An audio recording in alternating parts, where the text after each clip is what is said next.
Most people spend their entire lives searching for peace, not knowing they've been standing in it all along. You've tried the meditations, the gratitude journals, the quiet retreats, and still, something feels just out of reach. But what if peace isn't something you find? What if it's something you stop running from? In the next few minutes, an ancient Buddhist insight will gently shift the way you see this very moment, and every ordinary moment after it. It was dusk. The Indian sky burned a deep molten orange.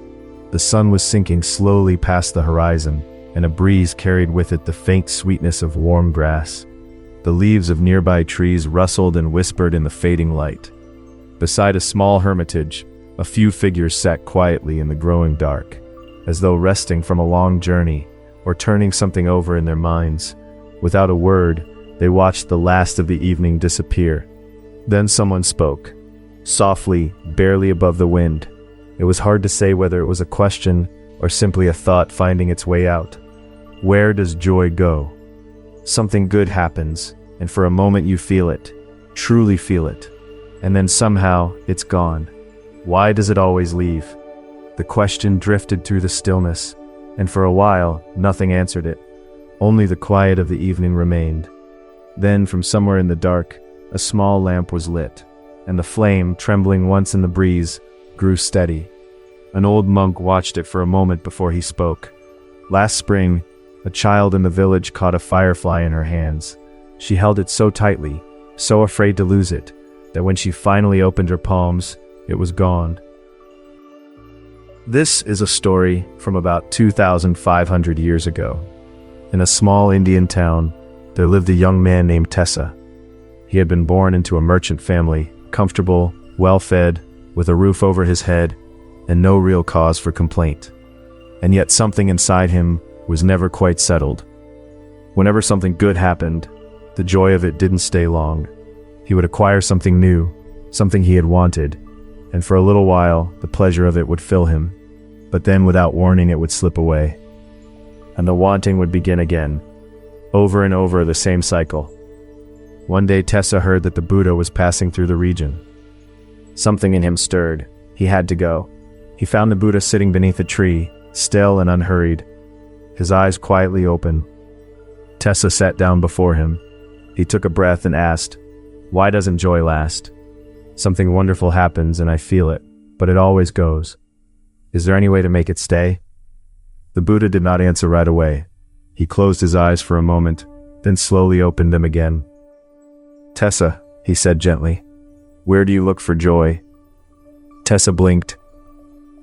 "I suppose I look for it when something good happens. When I eat something delicious. When I get what I want." The Buddha shook his head, slowly and without judgment.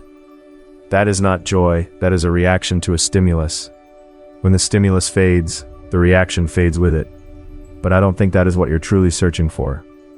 Tessa fell silent. The Buddha continued, "There is a teaching that goes like this. The mind comes before all actions. The mind is the maker of all things. Speak and act with a pure mind, and joy will follow you as a shadow that never leaves." Tessa repeated the words silently to himself. A joy that follows like a shadow, that never leaves, not something that visits only when things go well.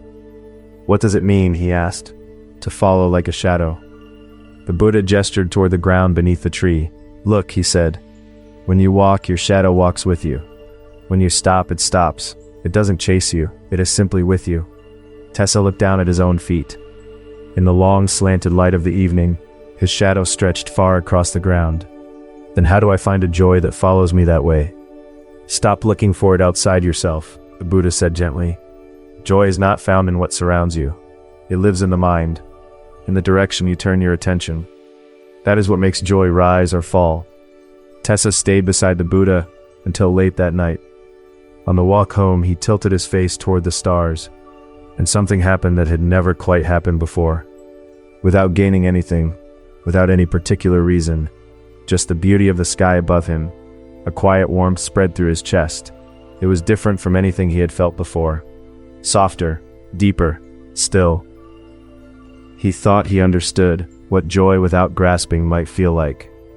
He didn't reach for it. He didn't try to hold it. He simply let it be there, the way a flame doesn't clutch the air it burns in.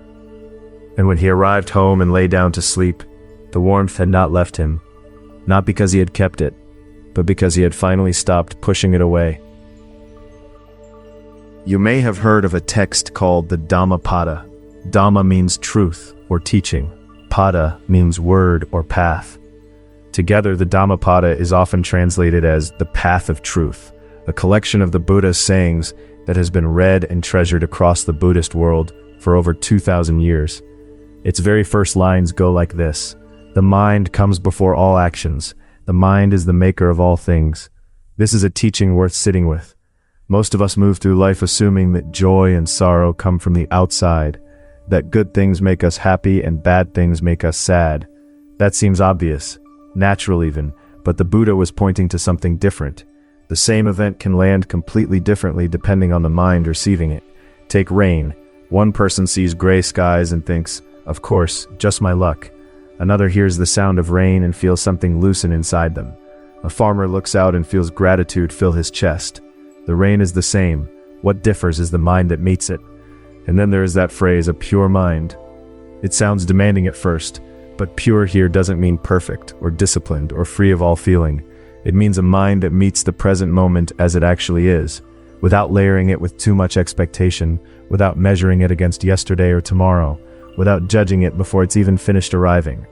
A morning window with light coming through it, not worse than yesterday, or I hope tomorrow is better. Just this light, this moment, this breath. And in that simple noticing, something small but real begins to grow. Then there is the image of the shadow. Joy will follow you as a shadow that never leaves. A shadow doesn't require effort. You don't have to ask for it, or buy it, or earn it. It's simply there, as long as you are. In the same way, the teaching says, genuine joy isn't something you chase down and capture. It's something that arrives naturally when the mind becomes clear. People sometimes misread Buddhist teachings as saying, you shouldn't feel pleasure, you shouldn't want anything. That isn't it at all. Feel delight when delight comes. Enjoy what is enjoyable. The trouble begins only when we grip, when we say, this must keep going, I need more of this, I can't bear for this to end. That grasping is what causes joy to slip through our fingers. Receive it openly, be grateful for it, and then let it move on. In that rhythm, in that willingness to hold lightly, a quieter, more lasting joy begins to take root. And there is one more word worth pausing on: gratitude. Gratitude is not simply saying thank you. It is the moment you notice that something you had taken for granted, something you had begun to treat as ordinary, is actually a gift. That noticing itself is what clears the mind, and a clear mind is where enduring joy begins. A monk was once asked what he was most grateful for, and he thought for a long moment before answering, that I got tired. He had walked a long road that day, and when he finally sat down beneath a tree, he felt the ground beneath him as if for the first time, solid, cool, quietly holding him up. He had passed that same tree 100 times before, and it had meant nothing. Exhaustion had made him stop, and stopping had made him see. So how does any of this live inside an ordinary day? Let's think about it together. First, work. You've been part of a project for months. It succeeds, the team celebrates, but the following week, a new pile of challenges is already waiting on your desk. And somehow, the joy of that success has already faded. Where did it go? This happens to almost everyone. The pleasure of achievement dissolves the moment the next target appears. And the reason, the Dhammapada would suggest, is that you tied the joy entirely to the outcome. But look back at the months leading up to that success. The late evenings puzzling through a problem. The small breakthrough a colleague had that shifted everything. The moment when something you had all doubted finally started to work. The joy was already there, woven into all of it, not waiting at the finish line. If you get into the habit of asking yourself at the end of each day, what small thing did I contribute today? Even on days when nothing dramatic happened, the places where joy lives begin to multiply. Now relationships. When did you last say thank you to someone you love? To a family member you see every day, or a colleague you have worked beside for years? Gratitude has a way of going quiet.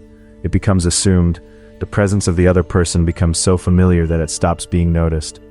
I once heard about a couple who had been married for over 20 years. One day the wife turned to her husband and asked, "When was the last time you said thank you to me?" He couldn't answer. The feeling was there. It had always been there, but somewhere along the way the words had stopped. Saying thank you out loud is not only a gift to the other person, it is a way of returning your own attention to what is already good. When you speak gratitude, you remind yourself, in your own voice, heard by your own ears, that something in your life is a gift rather than a given, and that reminder, repeated over time, becomes the ground that lasting joy grows from. And then there is the question of growing older. At a certain point in life, things that once came easily no longer do. Activities you loved become harder, the body moves differently, and it's natural to look back and think, I miss the way things were.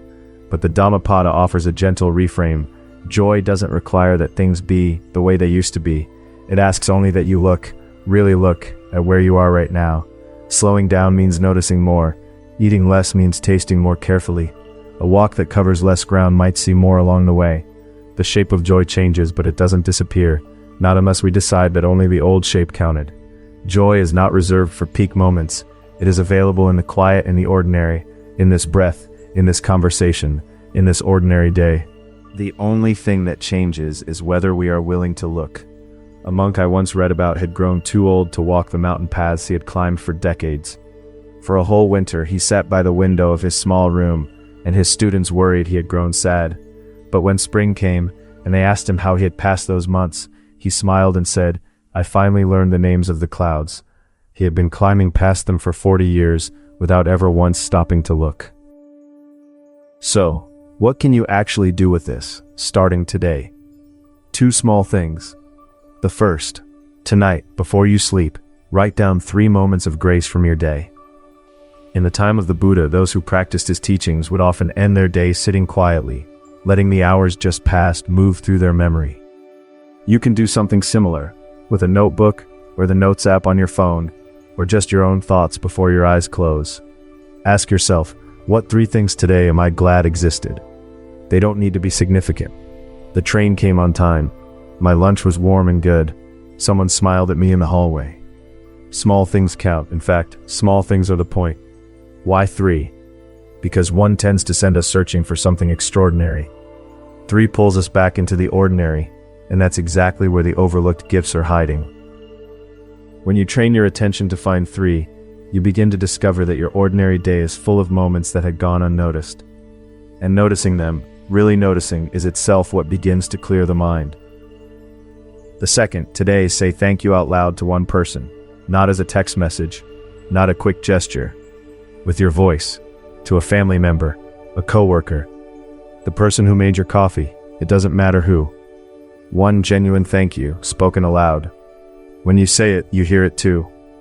And something shifts, quietly but really, when your own voice tells you that something in your life was worth being grateful for. The Dhammapada says, act with a pure mind, and joy follows like a shadow. You don't need to do anything extraordinary. These 2 small acts, noticing and saying so, are how that purity begins. Try both for 30 days. Not because 30 is a magic number, but because the monk Ajahn Chah once said that a single raindrop doesn't know it is part of the flood. 1 evening of noticing, 1 spoken thank you, these feel like almost nothing. But 30 evenings from now, you may find yourself on a train, looking out a window, and realize that the light on the buildings looks different than it used to. Before we close, I'd like to leave you with just 1 question. Think back to a moment when you felt it, a quiet, uncomplicated sense of this is good. Were you in the middle of getting something? Or were you simply somewhere, with someone, doing nothing in particular? Take your time. There's no need to answer quickly. Just let yourself remember. A child laughing at a soap bubble, an old friend sitting beside you without needing to speak, the smell of rain on dry earth before you even knew it had begun to fall. In a previous teaching, we explored how accepting things as they are lays the quiet ground from which real joy can grow. You'll find the link in the description below. If there's one thing I hope stays with you from today, it's this. Joy runs from being chased. But when the mind becomes quiet and clear, joy simply walks over and sits beside you. That's what the Dhammapada is pointing to. A shadow doesn't need to be called or caught. It's already there, moving with you. Joy is the same, always closer than you think, waiting for you to stop searching long enough to notice it. You don't need anything special to find it. The meal you had today that tasted good.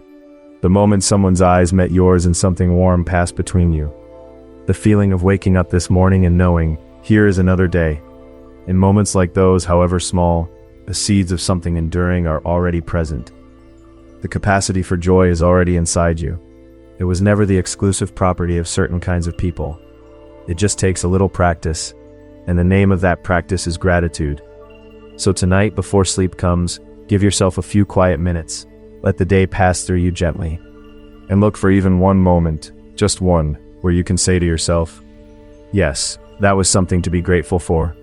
Do that enough times, and something begins to change. The same sky looks a little different. The same ordinary morning carries a little more weight.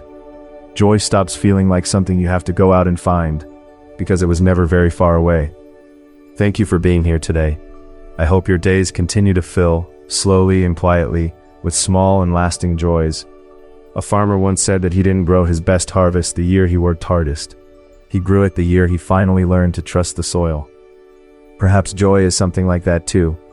Pause. One story a day. Try it. In a week, your words will change. In a month, your eyes will change. In a year, the same world will look completely different.